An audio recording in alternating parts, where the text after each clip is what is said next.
भारत का पहला प्रधानमंत्री कौन था?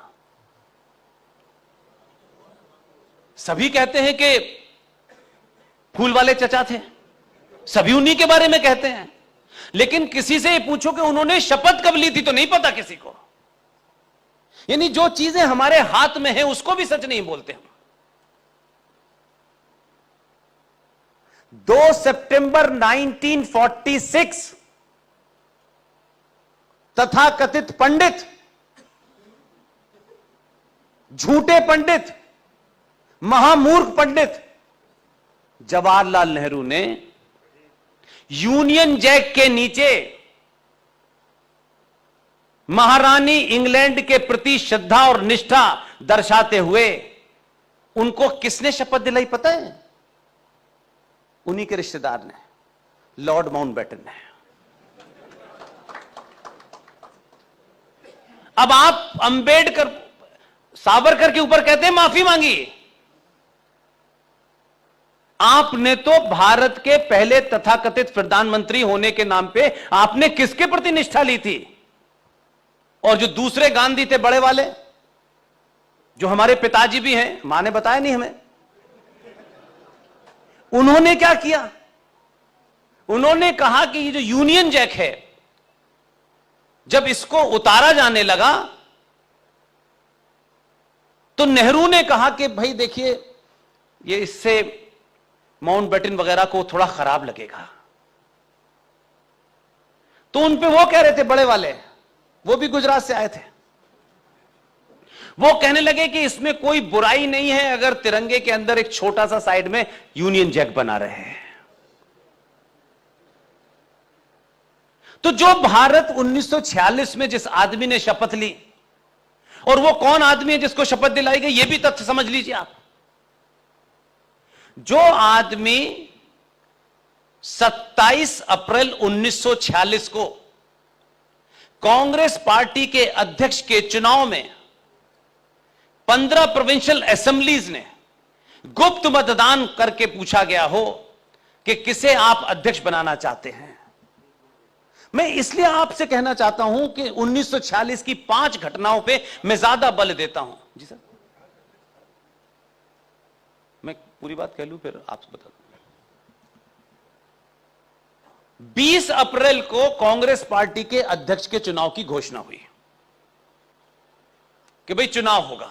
तो गांधी जी ने पहला इमोरल काम यह किया कि तत्काल चुनाव की घोषणा होते ही कहा, मेरी पहली पसंद तो नेहरू है। अब हमें क्या पता आखिरी भी आपकी है।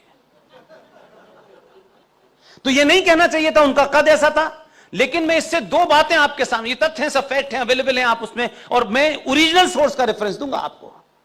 ये XYZ की लिखी हुई किताब का नहीं दूंगा मैं आपको।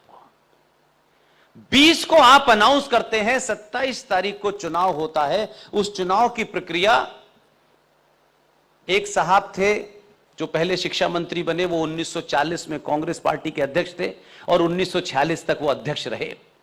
और क्योंकि नया अध्यक्ष चुना जाना था तो मौलाना आजाद से इस्तीफा मांगा गया, और यह हुआ कि भाई ये जो चुनाव है इसके लिए हमें कार्यकारी आदमी चाहिए। जानते हैं कौन था वो आदमी? उस आदमी का नाम है आचार्य JB कृपलानी। वो पूरी चुनाव की प्रक्रिया आचार्य JB कृपलानी की देखरेख में हुई, और जब वोट खुले तो 2 वोट इनवैलिड थे और 12 वोट सरदार पटेल को मिले। यानी गांधी जी की वो अपील उनके खुद कांग्रेसियों ने नहीं सुनी, तो गांधी कितने पॉपुलर थे आप समझ जाएंगे। अब यहां से मैं आपको वो घटना शब्द इसलिए बताना चाहता हूं कि बहुत सारे लोग सवाल उठा के भाग जाएंगे। बहुत सारे लोगों की आदत है पत्थर फेंको भाग जाओ। आजकल जो पत्थर फेंकता है ना, उसे पकड़ लेते हैं। कश्मीर में भी बहुत फेंक रहे थे, इसलिए पत्थर फेंक के कोई जाए ना तो उसे रोक के पकड़ लो उसको पहले। इसलिए ये JB कृपलानी साहब जो उस पूरी प्रक्रिया का हिस्सा थे, जिनकी देख रेख में अध्यक्ष का चुनाव की प्रक्रिया की गई, उन्होंने एक किताब लिखी। पब्लिकेशन डिवीजन ऑफ इंडिया ने वो किताब छापी। आप सोचिए कि कितने डीप रूटेड कॉन्स्पिरेसी हुई। वो किताब भारत से गायब। पब्लिकेशन डिवीजन ऑफ इंडिया में कहीं किताब ही नहीं अवेलेबल है वो, कि न होगा बांस न बजेगी बांसुरी है। उस किताब को हमारे एक मित्र ने अपने रिसोर्सेज से पीडीएफ कॉपी भेजी, 1300 रुपए में मैंने उसको फोटोस्टेट कराया। उस किताब का नाम है Gandhi, his life and thoughts. Page number 248, page number 249 और पेज नंबर 50 पर उस पूरी चुनाव की प्रक्रिया के बारे में लिखा है, जिसमें आचार्य जेबी कृपलानी जो गांधी के साथ रहे लेकिन गांधी से लगातार उनका डिसेंट रहा, उन्होंने कहा कि जब मैंने यह घोषणा की कि 14 वोट में से नेहरू को एक भी वोट नहीं मिला है, तो फूल वाले चचा ऐसे रूठे हुए थे मुंह नीचे करके जैसे बच्चा रूठ जाता है। तो गांधी ने एक जघन्य अपराध फिर किया, एक पर्ची लिखी, जेबी कृपलानी को दी, जेबी कृपलानी ने सरदार पटेल को दी, सरदार पटेल उनके उल्टे हाथ पे बैठे हुए थे। और उस पे क्या लिखा था? उस पे लिखा था कि सरदार से कहो विड्रॉ कर ले। सरदार ने वो पर्ची जेबी कृपलानी को पलट के वापस दे दी। गांधी तब भी नहीं समझे क्योंकि बेहयाई की पराकाष्ठा थी। देखिए वो बड़े हैं, मैं इसलिए गांधी जी लगा रहा हूं, लेकिन हमारी सभ्यता में शास्त्रार्थ होते वक्त यह नहीं देखा जाता था कि उम्र इसकी कितनी है और उनकी कितनी है। शास्त्रार्थ होता है सत्य पे।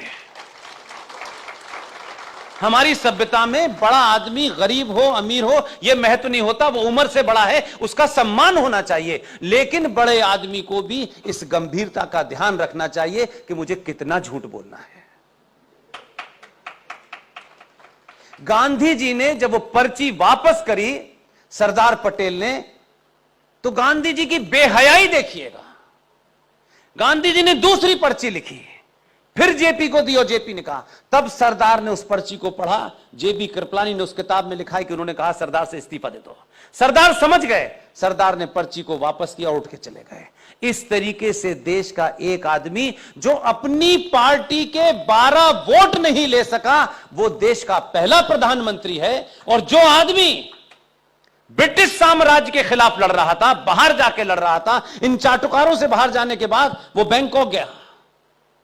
उसने 21 अक्टूबर 1943 को भारत की आजादी की घोषणा की आजाद हिंद फौज के माध्यम से, और उस अकेले आदमी को दुनिया के 11 राष्ट्रों ने मान्यता दी थी। आपको पता चलेगा कि ऐसा नहीं था कि आपके बीच में बहादुर नहीं थे, लेकिन बहादुरों का चाटुकारों ने इतिहास नहीं लिखा और कुछ लोगों को महिमा मंडित कर दिया गया। उस दौर में भी बड़े लोग थे। आज उनका हाल देख रहे हैं क्या हो रहा। कभी आलू से सोना बना रहा है, कभी यात्रा कर रहा है। जितनी यात्रा कांग्रेस को जोड़ने की कर रहा है उतनी टूट रही है। तो मैं सिर्फ इतना ही कहना चाहता हूं कि आज के युवा के सामने आप अपनी बात रखें, एकदम शुद्ध फैक्ट पे रखें, और अगर इसमें अपने भी कहीं शामिल हैं जिन्हें आप अपना मान रहे हैं तो उनको भी मत बख्शिए। यह नहीं हो सकता।